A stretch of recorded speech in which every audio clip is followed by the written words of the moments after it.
You didn't just click a video. You opened a door most people scroll past.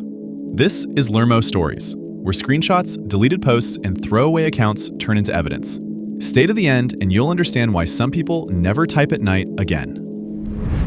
I took a short-term contract through a staffing agency in Ohio. No company name, just a badge pickup location and a line that said, "Restricted facility, compliance required." Pay was good.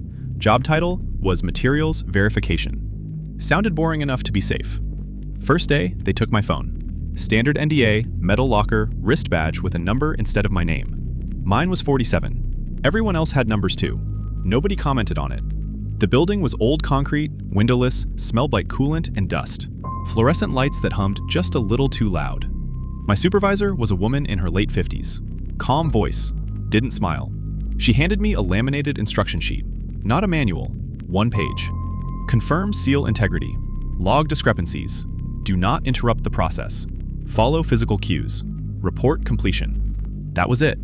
I asked what physical cues meant. She said, "You'll know when it starts." They led me into a narrow room with a steel table bolted to the floor. On it was a gray container about the size of a toolbox, sealed with red tape and numbered locks. A chair on one side, a camera in the corner. No tools. I was told to sit, wait for the indicator, then confirm seal integrity using my hands only. No gloves. That part wasn't on the sheet, but they said it casually, like reminding someone to wear a seatbelt. The indicator was a tone. Low, mechanical. It came from inside the container. I put my hands on the seal. The tape was warm, not hot, just alive feeling. Like holding something that had been in the sun too long. That's when the pressure started. Not sharp, not sudden, a deep squeeze, like the air itself was pushing my palms together against the container. I tried to pull back. My hands didn't move. The tone changed, faster. I looked at the camera. Nobody reacted. I realized then the instructions never said anything about stopping. They never mentioned pain. They just said, "Do not interrupt the process." The pressure increased in waves. I felt it in my wrists, then my elbows, like something was testing how much I could register without screaming. I bit down hard and focused on counting the locks, logging them in my head like I was trained. When the tone stopped, my hands released on their own. I checked the seals. They were intact. I logged completion. My hands were shaking, numb, red like they'd been compressed under something heavy for too long. No visible injury, just that deep ache that doesn't fade. The supervisor came in, glanced at my badge. 47 complete, she said into her radio. As I stood up, I noticed something carved into the underside of the table. Old, scratched deep. Just a number. 46. They didn't send me home after that. They sent me to lunch, a break room with no windows and vending machines that didn't list prices. People sat spread out, all wearing numbered badges. Nobody talked much. A guy across from me kept flexing his fingers like he was checking they still belonged to him. I asked what happened to 46. Nobody answered right away. Then someone said, "He finished early." After lunch, the supervisor swapped my badge for a new one. Same strap, different number, 47-A. She didn't explain the letter, just pointed me down a different hallway. This room was larger. Same concrete, same lights, but the table was longer and had restraints bolted along the sides. Leather. Used. The container here was different too. Longer, thinner, with a faint vibration running through it, like a generator idling. New instruction sheet. Still one page. Maintain contact. Confirm resistance. Do not vocalize. Do not release. Report completion. I asked how long the process would take. She checked her clipboard. Until it responds correctly. No chair this time, just a line on the floor where my feet were supposed to go. They showed me where to place my hands. Flat. Spread. When the tone started, it was already stronger than before. The container pushed back immediately. Not pressure this time. Movement. Subtle at first, like something shifting its weight under my palms. My fingers were forced apart, joints straining, skin pulling tight. I clenched my teeth. The instructions said do not vocalize. I focused on breathing through my nose, counting seconds, anything to stay functional. The resistance increased in steps. Each time I adjusted, it adjusted back, like it was learning how much force made me react without breaking form. My arms started shaking. Sweat ran down my back. Somewhere behind the wall, I heard another tone start up, out of sync with mine. I realized then this wasn't testing the container. It was calibrating people.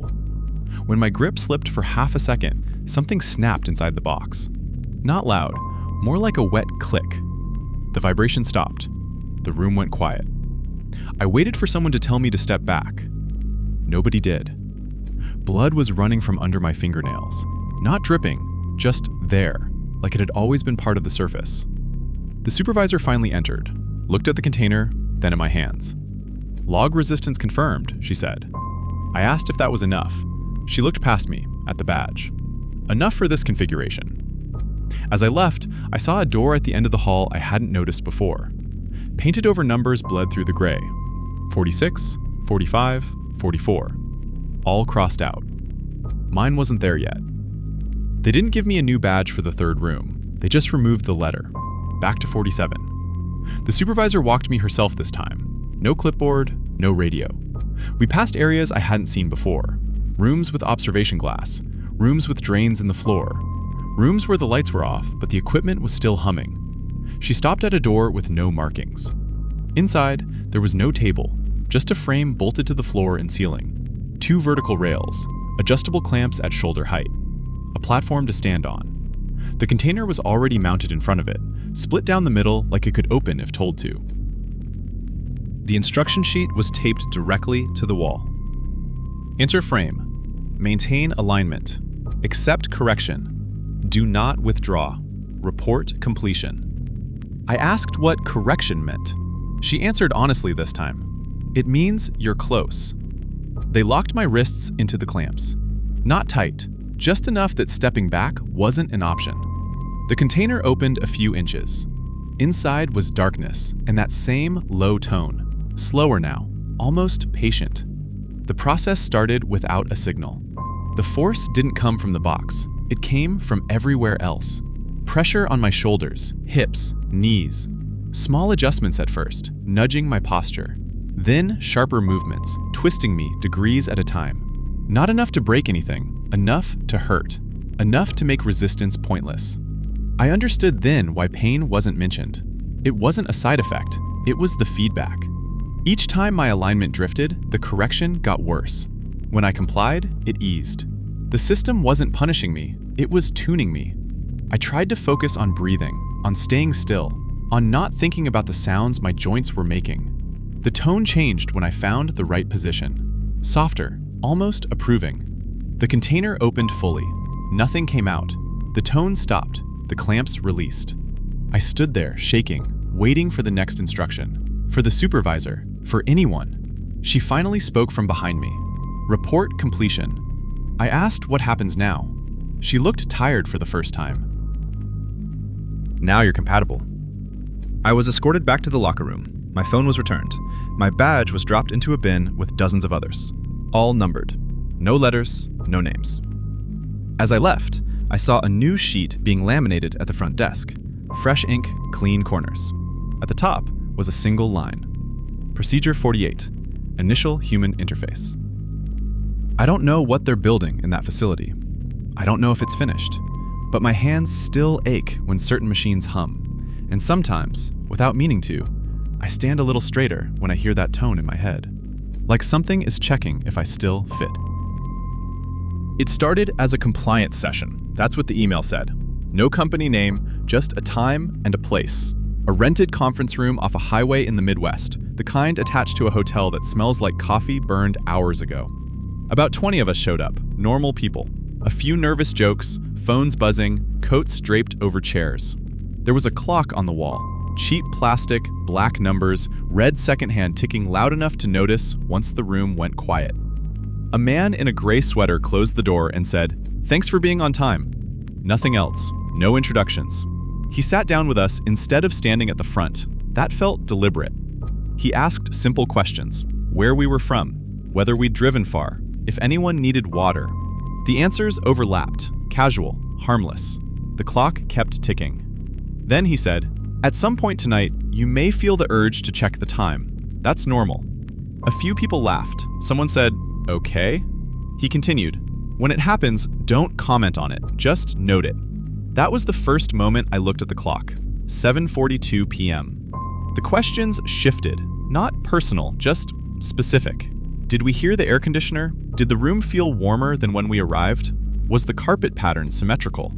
People answered carefully now. The clock felt louder. At 7:51, the woman across from me glanced at her wrist. She didn't say anything. The man in gray smiled like he'd won a small bet. By 7:58, 3 more people checked phones.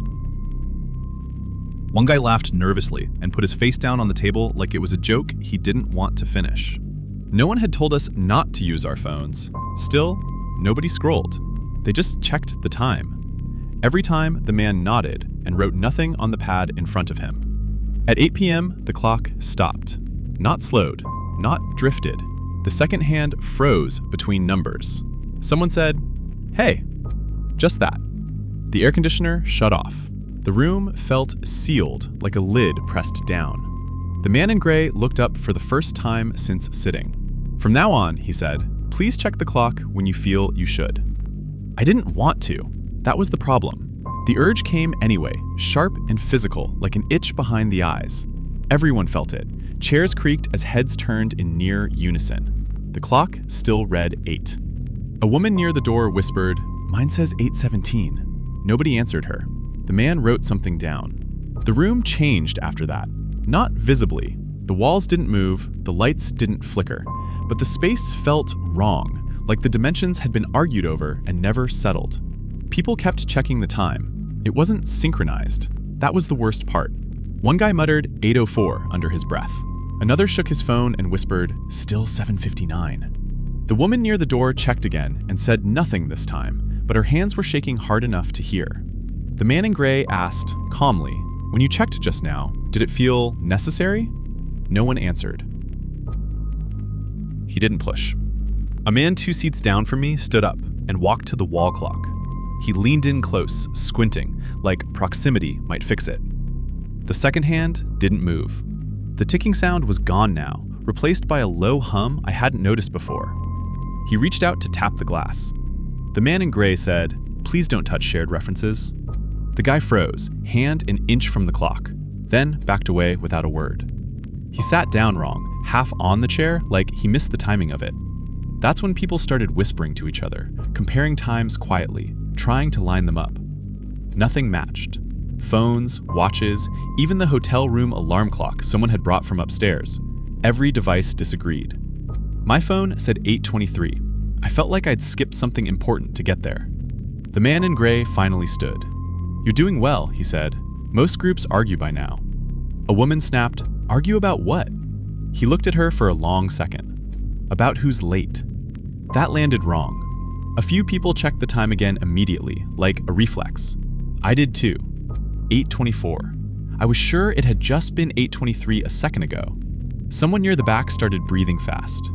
I need to step outside. The door didn't open. No noise, no resistance. Just a handle that turned without doing anything useful. The man in gray didn't move to help. He said, "If you feel delayed, sit down." The word delayed echoed in my head, like it meant more than just time. People started counting seconds out loud, quietly at first, then overlapping.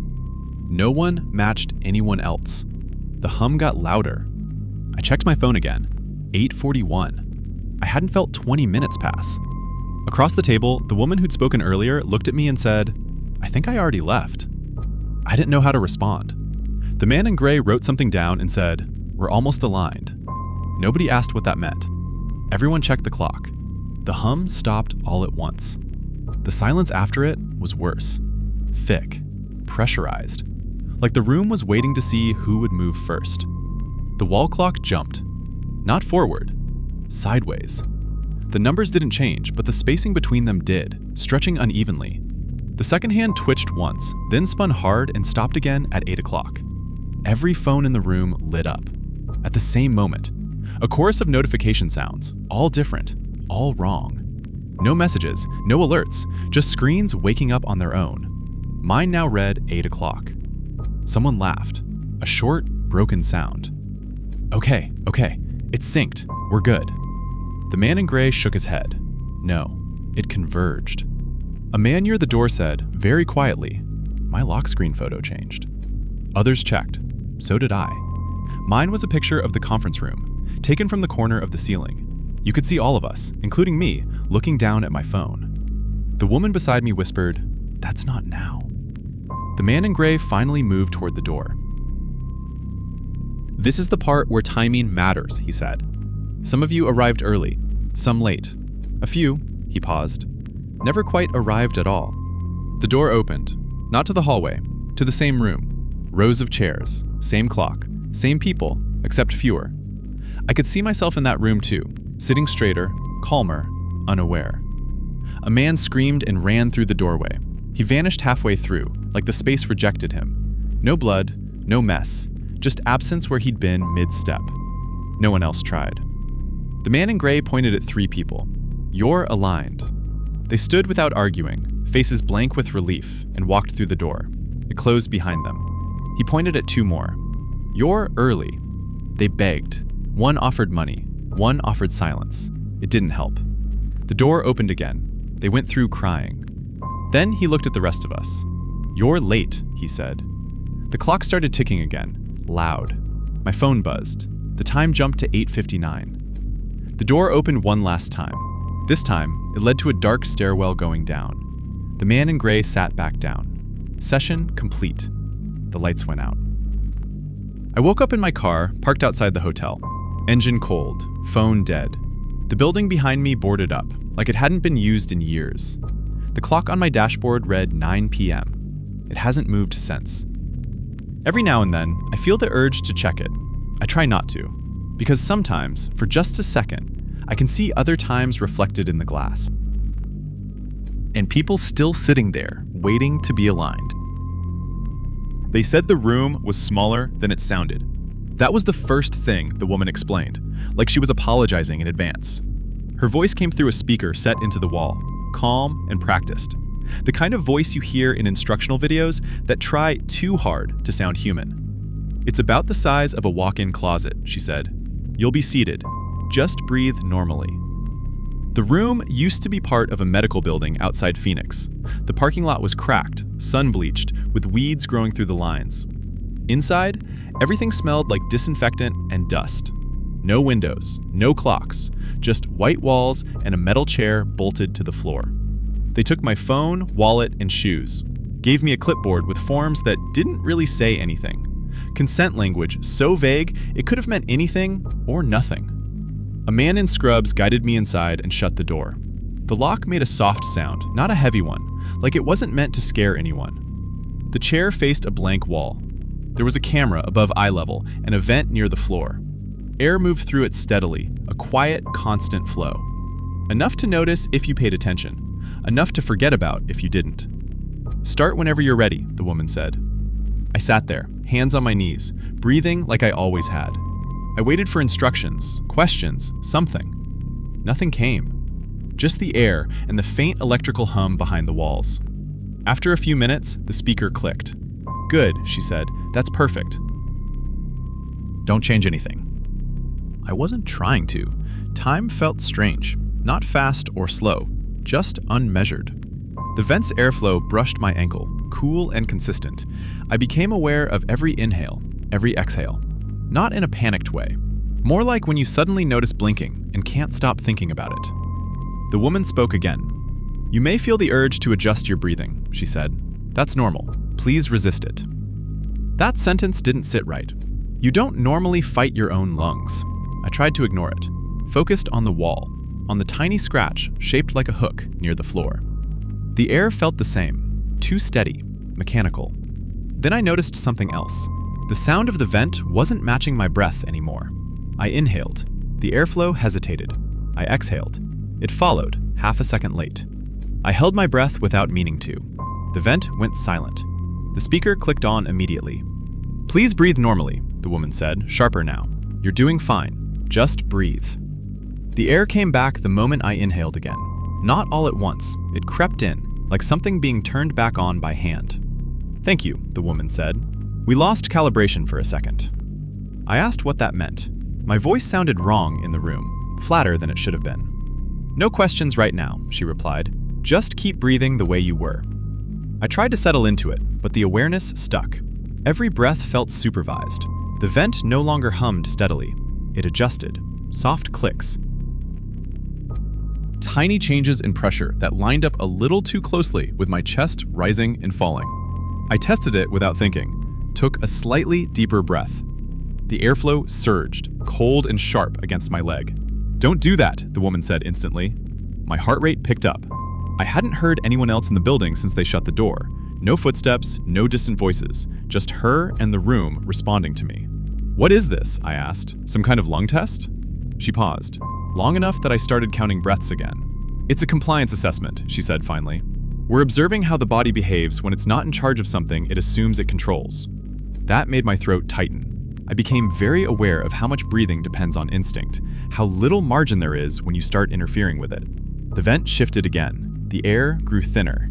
Not enough to panic, but enough to notice, like being at altitude, like the room was quietly asking something of me.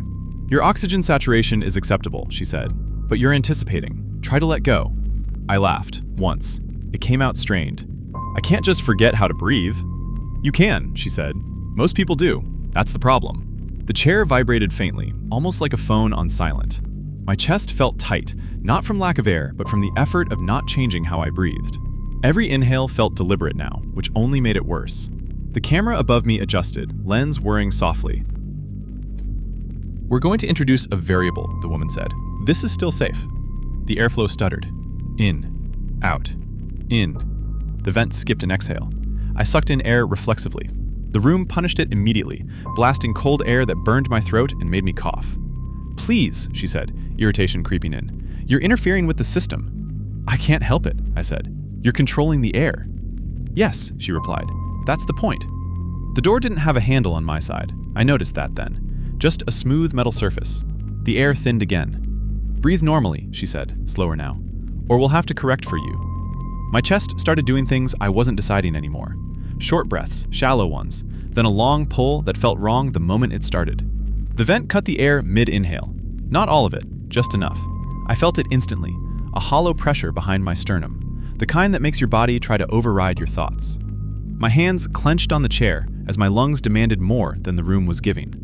"Correction initiated," the woman said. Her voice had lost the instructional tone. Now it sounded like someone reading off a checklist. The chair vibrated again, stronger this time. A low-frequency hum traveled up my spine and settled in my chest. My breathing stuttered, then slowed. I wasn't deciding when to inhale anymore. The air resumed, perfectly timed. In, out, in, out. My body followed it without asking me. "That's better," she said. "See? You don't actually need to manage it." I tried to speak. My mouth opened, but the breath I needed to form words never came when I wanted it. The airflow didn't care. It followed its own rhythm, pulling my lungs along like bellows. The camera zoomed slightly. "Most people fight at this stage," she continued. "You're adapting quickly." Something warm trickled under my nose. I realized distantly that I was crying, not from fear, but from the strain of being out of sync with myself. "How long," I managed, forcing the words into the gaps between breaths, "does this last?" She didn't answer right away. "We're almost done collecting baseline," she said instead. "After that, we test removal." My heart slammed against my ribs, faster than the breathing pattern would allow. It felt trapped inside a schedule that wasn't built for it. "Removal of what?" I asked. "The instruction," she replied. "The external guidance." The air paused, just for a second. Every nerve in my body screamed into that silence. Then it came back, harsh and fast, dragging my lungs with it. "You see," she said quietly, "once something else teaches your body how to breathe, it doesn't always remember how to do it alone." The hum in the chair intensified. My vision tunneled. The room felt very small now, closing in with every mechanically perfect breath. "We'll open the door soon," she added. "Just not yet. We need to see if you try to take control again." The vent kept moving. So did my lungs. Whether I wanted them to or not. This was LurmoStories, where we follow digital footprints until they stop suddenly. When you log off tonight, just remember, not everyone on those threads got to.